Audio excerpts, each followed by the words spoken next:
Aurelia, Nama saya Helen. dan hari ini kami akan membahas tentang perlawanan Kalimantan terhadap Jepang pada tahun 1941. Sebelumnya, saya akan menjelaskan terlebih dahulu tentang latar belakang dari perlawanan Kalimantan terhadap bangsa Jepang.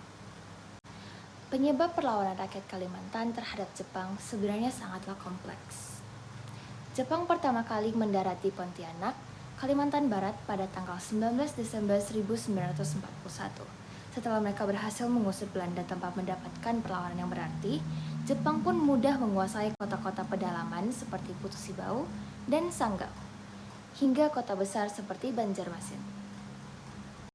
Kedatangan bangsa Jepang segera menyebabkan kondisi perekonomian Indonesia pada saat itu menjadi macet, dikarenakan keserakahan Jepang yang ingin mengambil seluruh hasil sumber daya alam Indonesia untuk kepentingan pribadi mereka, sehingga menimbulkan bencana kelaparan yang merajalela.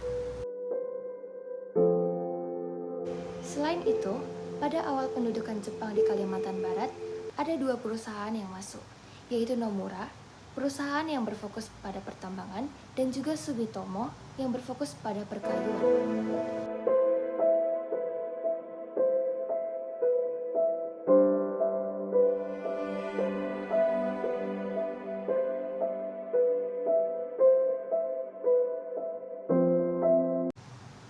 Tekad perlawanan di Kalimantan Barat pun semakin besar saat kebijakan sewenang-wenang Jepang ditambah dengan disiplin kerasnya yang diterapkan oleh pemerintahan Jepang. Pasalnya, rakyat Kalimantan Barat dipaksa membungkuk untuk menghormati tentara Jepang.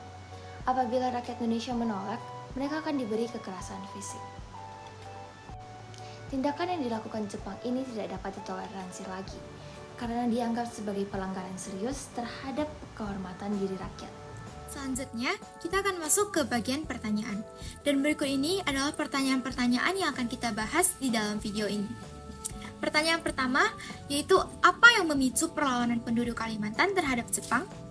Berikut adalah faktor-faktornya, yaitu ada penindasan, eksploitasi, pemaksaan kerja paksa yang dilakukan oleh pendudukan Jepang selama Perang Dunia Kedua, dan yang terakhir, mereka merasa terpinggirkan oleh kebijakan penjajah Jepang yang seringkali tidak menghormati budaya dan kebiasaan lokal.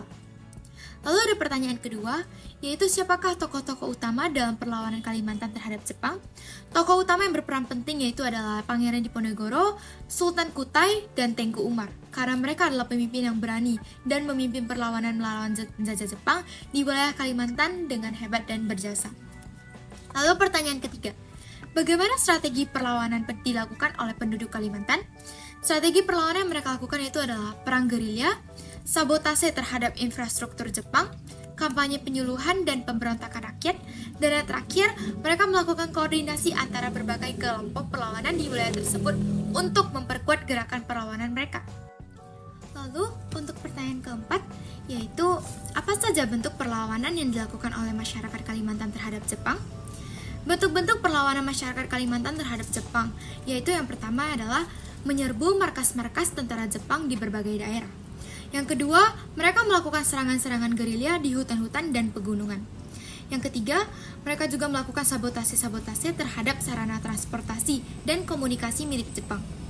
Dan yang terakhir, mereka melakukan kerjasama dengan pasukan sekutu yang mendarat di Kalimantan. Dan pertanyaan terakhir yang kelima, bagaimana akhir dari perlawanan Kalimantan terhadap Jepang dan dampaknya bagi wilayah tersebut? Akhir dari perlawanan Kalimantan terhadap Jepang selama Perang Dunia II memiliki dampak yang signifikan, yaitu pasukan sekutu melibatkan diri dalam perlawanan dan Jepang pada akhirnya menyerah pada 1945. Wilayah ini mengalami perubahan pemerintahan dan sebagian besar wilayah Kalimantan menjadi bagian dari negara Indonesia Timur sebelum akhirnya bergabung dengan Indonesia pada tahun 1950. Proses ini membentuk dasar bagi pembentukan Republik Indonesia yang merdeka. Perlawanan rakyat Kalimantan terhadap Jepang menggambarkan pentingnya menghadapi penindasan dan ketidakadilan, serta mempertahankan martabat dan kehormatan diri. Sama halnya seperti perlawanan rakyat Kalimantan terhadap Jepang, remaja masa kini juga dituntut untuk bersikap lebih tegas dan bertindak dalam menghadapi situasi yang menekan, memperjuangkan nilai-nilai yang mereka yakini, serta menolak segala bentuk penindasan dan ketidakadilan. Untuk itu teman-teman semuanya, ayolah kita membangun kesadaran sosial dan berpartisipasi dalam perubahan positif di lingkungan kita. Biru laut seperti kolam, Ikan paus pandai menyelam. dari lubuk hati kami yang paling dalam, Kami tutup video dengan salam.